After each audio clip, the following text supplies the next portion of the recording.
Thomas Hardy, no, not that one, discusses misogyny in Victorian-era England. I discuss this and more on today's episode.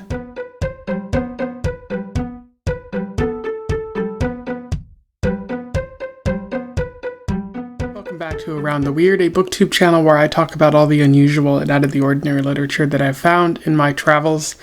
Today I want to talk about a book that I've read, a book that is about misogyny and farming and terrible upper-class people. I am referring to Tess of the D'urbervilles by Thomas Hardy, which was published in 1891. For those who don't know, Thomas Hardy was a British writer who lived between the early 1800s to the early 1900s.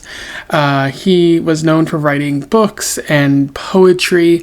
Some of the books became pretty well known in their own way, including Tess of the D'urbervilles, which is something I've heard about before. I picked this book out, and The Madding of the Crowd, another one. And a lot of what he wrote about was women in the Victorian era and the norms of British society, and he was very critical of all of that. As were many writers of the time, Oscar Wilde and a good deal of other writers. It's also interesting that he was so positive about his portrayal of women, or at least highlighting the inequalities that they faced, because he didn't have that great of a relationship with his wife. And what's actually funny is that his wife died, but without giving him any children, and then he got married immediately after, and he was writing poetry about his dead wife, and his new wife wasn't so happy about that, which is just interesting. I think Thomas Hardy has become considered a classic writer, and I'm going to be talking about his work today. So without further ado, I should point out that I will be spoiling the book. There's not much to spoil, but if you want to, check out this book, which I probably might recommend, I recommend that you do that now and then come back and watch the video afterwards so that you can fully enjoy it first and then have a discussion. And so without further ado, let's talk about the Tess of the D'urbervilles. I'll do a summary, a little bit of analysis, and we will move on from there. So Tess of the D'urbervilles focuses primarily on Tess. Tess is quiet, solemn, very shy, reserved. She isn't really Miss Popular, kind of gets looked over at times, but people regard her as very beautiful, handsome even. At the beginning of the story, we see that her father, Jack D'urberville, is told by an acquaintance that he's vaguely related to the prestigious D'Urberville Knights, who came along from Normandy during the Battle of Hastings at the founding of Britain. Jack and his wife realized they could possibly use this to their advantage. There's a group of D'Urbervilles nearby that they could possibly rely on for money or claim kinship. They asked their daughter to do that, and she doesn't really want to do it. She feels that it's wrong, but she accidentally kills the family horse, which leaves the family in need. So she decides to go visit the nearby D'Urbervilles. And the mother kind of takes to Tess, providing her with some work and even offering up a horse to provide for the family. She also meets Alec D'urberville, who is an asshole. He's very weird. He constantly makes fun of Tess, but is like, kiss me, let me kiss you, I want to kiss your lips. He's just a very weird kind of guy, big incel energy, is what I would say. And Tess pushes him away, says that he's mean, doesn't let him kind of come close to her. But at one point, he as they're riding home at night, he says they have to stop in the woods because it's unsafe to ride home this late. And while that happens, Alec rapes Tess, which forever changes Tess. And some months later, Alec goes to London to sort of be away from Tess. And Tess gives birth to his child, which is considered a bastard child and not very well regarded in the community. Nobody will really christen the child because it was born out of wedlock. And in fact, the baby dies of some unknown illness. And as Tess says goodbye to the child, she names it Sorrow, which is a pretty sad moment there. Tess decides she doesn't want to burden her family with the stigma anymore, so she goes off to work at a dairy in a nearby city, makes some friends there, but mostly keeps to herself. There is a young man named Angel Clare who is working at the dairy to sort of build up his own esteem in order to one day open a farm, and he establishes a relationship with Tess, which she's hesitant to really engage in because of what happened to her in the past, but Angel is insistent in falling in love with her. Angel has a clergyman father who has some doubts about Tess, but kind of signs off on the relationship. And at one point, Angel even proposes to Tess several times, which Tess kind of rejects without really giving a reason for it. And that still makes Angel persistent. Eventually, she says yes because she realizes that she loves him. She tries to tell him about what happened to him, but she never really gets a chance. And then on their wedding night, she goes to confess, and Alec says first that he admits to having a scandal some years ago with an older woman in London. And so, he's hoping that Tess won't judge him for that, which she doesn't. And then she tells him her side of things, where she was raped, and Angel is deeply upset upon hearing the news, saying that she wasn't the woman she's no longer the woman that he fell in love with, which is a ridiculous double standard. But it doesn't seem like he can continue the relationship. They don't outright get divorced, but they do get separated. They separate from one another. Angel goes off to Brazil in order to, again, hone his craft as a farmer and get some land and kind of build things up from there. Although things do not work out well for him, and he eventually returns. Meanwhile, Tess works for another farm, trying to provide for her family. It's a very big struggle. Eventually, she goes back home, and she sees that Alec is there preaching. He's become he's entered the sort of sermon, or like the clergy in some way, although Tess kind of sees through it because he's still his annoying self, and he did some awful things to her, so she doesn't want to really be in contact with this type of person. Although Alec now knows about Tess's marriage, he insists that Angel is never going to come back for her, which Tess says isn't true. Tess's father dies, and she becomes at that point in dire straits. Can't really provide for her family, so who knows what she's going to do. At this point, it shifts back to Angel. He returns from Brazil, is looking all over for Tess, and finds her at the D'urberville estate. He says that he wants to be back with her, but Tess says that it's too late, that Alec was there for her when she needed to provide for her family. And Angel had his chance, but he was very unkind to her. And Angel proceeds to leave. And at that point, the sort of maid, the servant of the house, overhears in a conversation where Tess yells at Alec and says, you told me he wasn't coming back, and I believed you. And you've ruined my life, and I hate you for that. And Alec is perceived or heard to be making fun of Tess, as he usually does.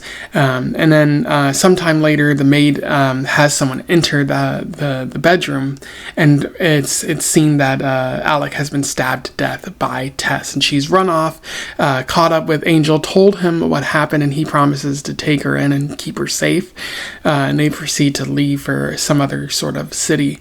They eventually get to Stonehenge, and Tess is captured by the police that are looking for her, and she's taken to a prison where she's executed for her crimes. Before she was captured, she asked Angel to look over her sister and marry her sister, Liza Lou, in order to provide for her and the family in the future, which Angel agrees to. And so as the execution day happens, Angel and Liza Lou are staring at the prison and holding hands. So it's implied that they're going to end up together. Whether Liza Lou fares better than Tess remains to be seen, though. In terms of analysis, there is quite a bit worth talking about with Tess of the D'urbervilles.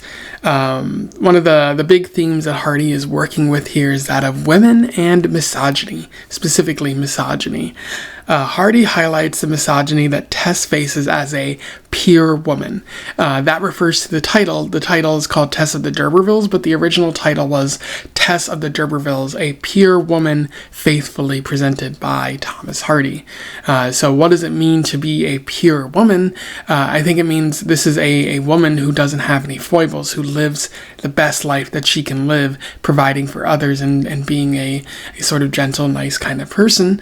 And we see what happens to a pure woman in this world. You see Alex's constant torment of Tess, belittling her, making her feel less than, poking at her every insecurity like an absolute asshole, because he thinks that's the way to her heart, which it almost certainly isn't. And another thing that he does is he rapes her, which is awful and horrific. But it's not the most horrific thing about that is Tess is blamed for it pretty much.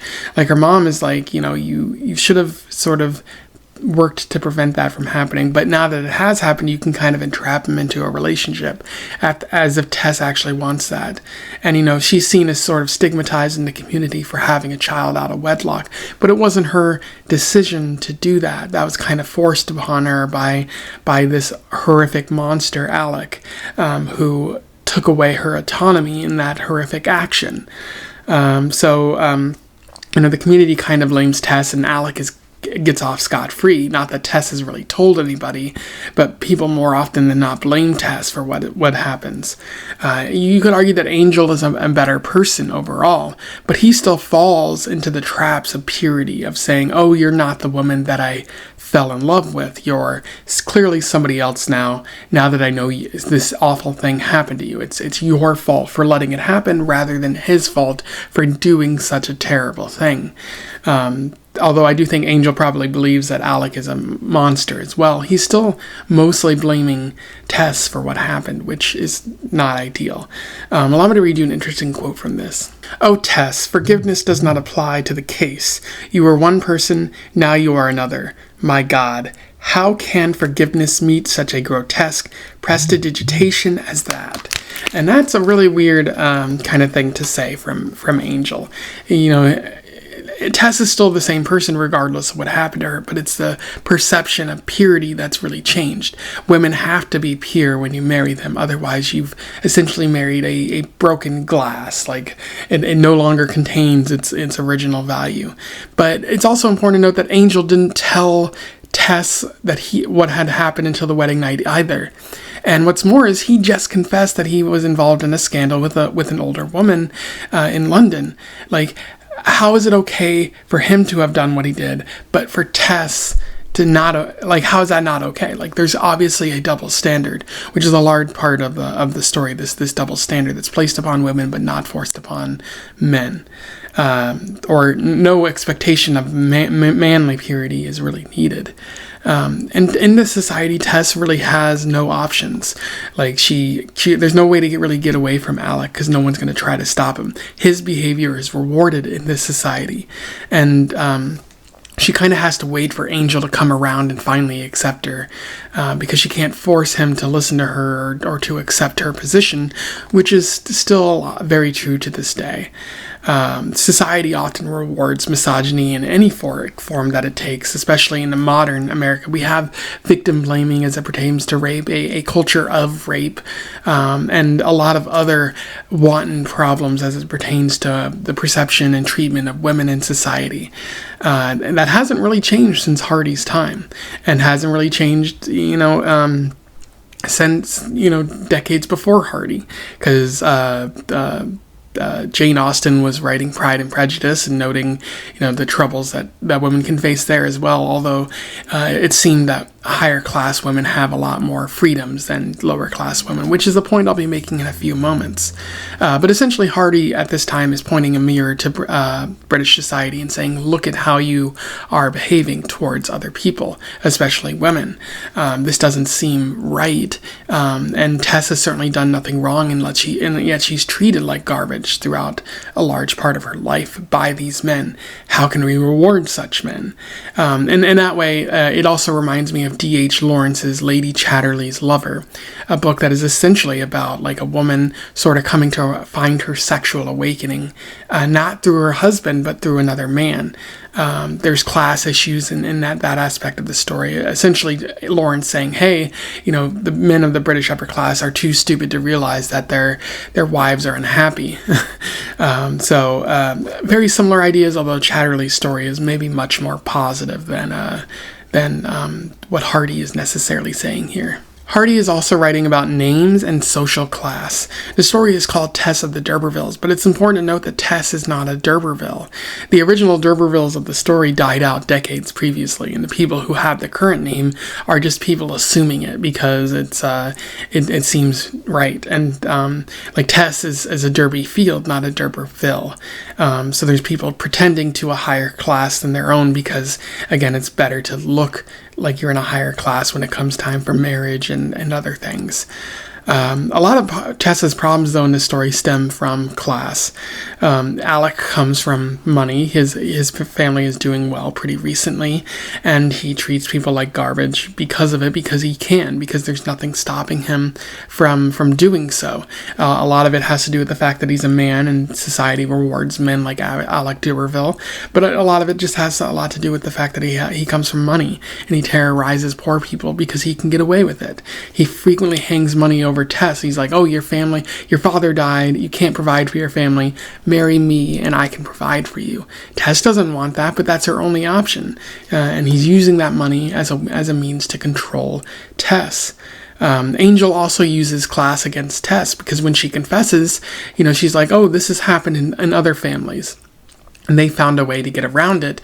And Angel's like, yeah, but you're poor, so it doesn't apply the same standard, which is a horrific thing to say. Allow me to read you another interesting quote from this. Don't test, don't argue. Different societies, different manners. You almost make me say you are an unapprehending peasant woman who have never been initiated into the proportions of social things. You don't know what you say. Which is an awful thing to say to the woman that you just married. Essentially, he's like, oh, you're just a peasant. You don't understand these norms. Like, people in the upper class can get away with this, but because you are a poor peasant woman, you have to be held accountable for the actions that other people have done to you, and there's no way for you to sort of get any upward mobility. It's just a very interesting thing to say from Angel, who proclaims not to like the upper classes, but offers a lot of deference to them in many of the things that he says. Another instance of class being used against the poor.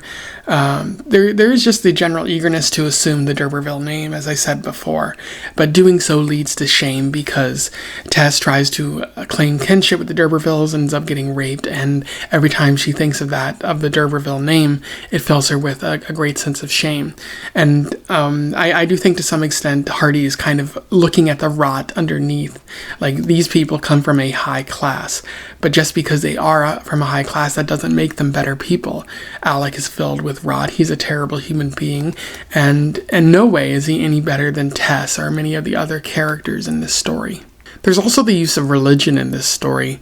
It comes in many different forms. You have Angel. He's the son of a clergyman, and he was kind of pushed into religion himself. I do think there's a lot of evoking of God and Bible verses in those sections of the story. There's also a focus on church, and it really shows how maybe, the lower classes of Victorian England relied on church and God as a way of understanding the world, but it doesn't necessarily solve all the problems that these people are facing.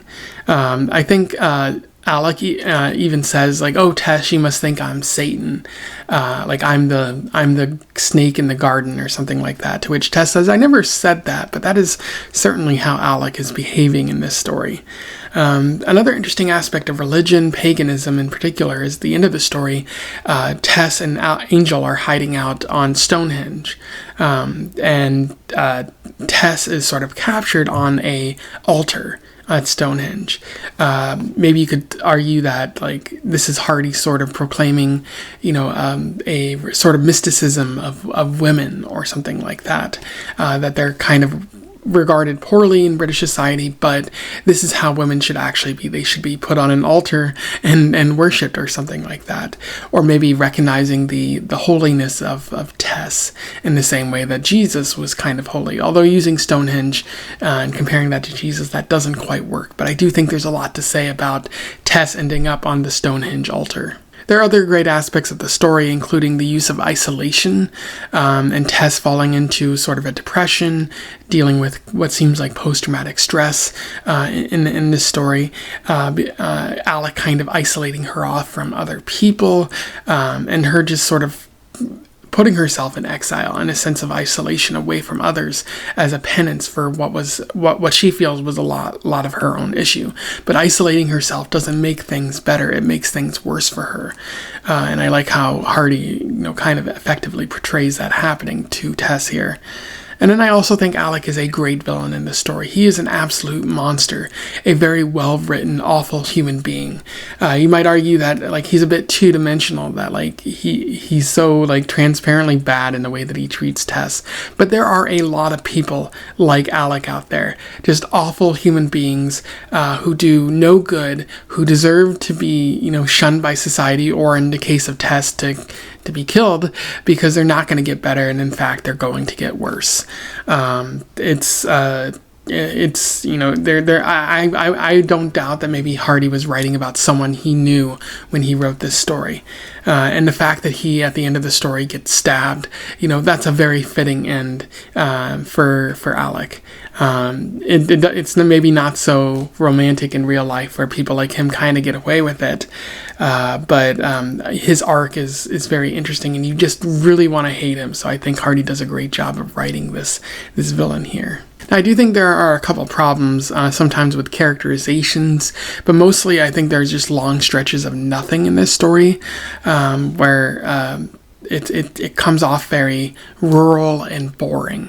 Like not a lot is happening. It's just about farming. And maybe Hardy could have cut down on the number of pages, or he could have just found a better way to fill that space, because it's really hard to get into the story. I do think it's kind of worth it though in the end to see how Tess sort of reacts to all of this sort of building up.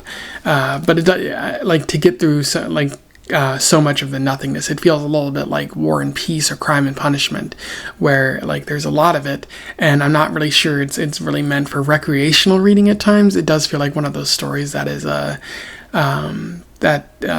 it just feels like it's mostly there now for an academic purpose, but I don't think all of this necessarily holds the story back. I just think there's these caveats here that need to be considered. Anyway, those are my thoughts on Tess of the D'Urbervilles, a very good book by Thomas Hardy. I definitely recommend it, although again there's a number of problems with the pacing and sometimes the characterization. It can be a little bit of a slog at times to get through, but I think the ending more than makes up for it, especially and seeing what Hardy is saying and how much it applies to the world that we're living in today. It's a pretty solid book, and I think overall, if you can find it at your library, it might be worth checking out, especially if you haven't read writers like Thomas Hardy before. But yeah, if you have any thoughts on what I said here, or you've read this before and you want to offer your take on it, let me know what you have to say in the comments below. I would love to hear from you and have a discussion. Otherwise, don't forget to like, share, and subscribe so that other people can find out about Thomas Hardy or this book if they don't already know about it. And until then, I wish you the best of luck in your weird and Wessex-based travels. Farewell.